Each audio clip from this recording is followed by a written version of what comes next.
Hi guys, so today we're going to go over linear systems.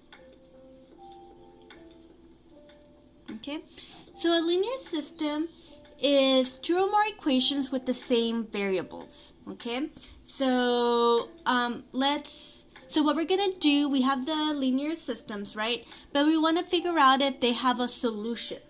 Okay, so in order to figure out if there is a solution to them, we need to figure out if they cross or where they cross. Okay, so for example, let's say we have two linear equations. So let's say we have line y is equal to negative 1x plus 2. So that's our equation, let's call it A. And then we have B, okay, which is y equals negative 2x plus 3. Okay, so those are our two equations. Okay, so this is our system. We need to figure out if 1 and 1 is a solution. Okay, remember this is x and this is y. Now, there's ways to do it where you make it equal to each other, and we're going to get more into that.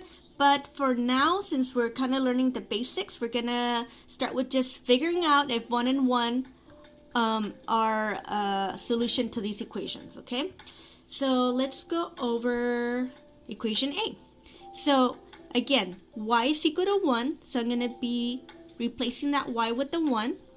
It's equal to negative 1 times, and then the x is 1, so I'm going to replace the x with 1, plus 2.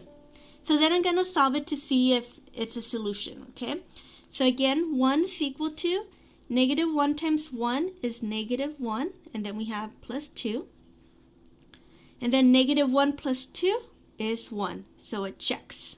Okay, so let's go ahead and check if equation B also checks out. So again, y is 1, so I'm going to replace that y with 1. And then negative 2, and then x is 1, so I'm going to put a 1. Plus 3. Okay, so now I'm going to solve it again and see if it checks out just like the first one. So negative 2 times 1 is negative 2 plus 3. Okay, then 1 equals negative 2 plus 3 is positive 1. So it checks. Okay, so that's what we're going to be doing for this chapter, guys. For this week, we're all just going to be checking if the system of equations match in the same variables. So, and we're going to get into graphing, so you'll see how the lines will cross, but for now we'll focus on this, and later on in the week we'll go over how they cross in a graph. Bye guys.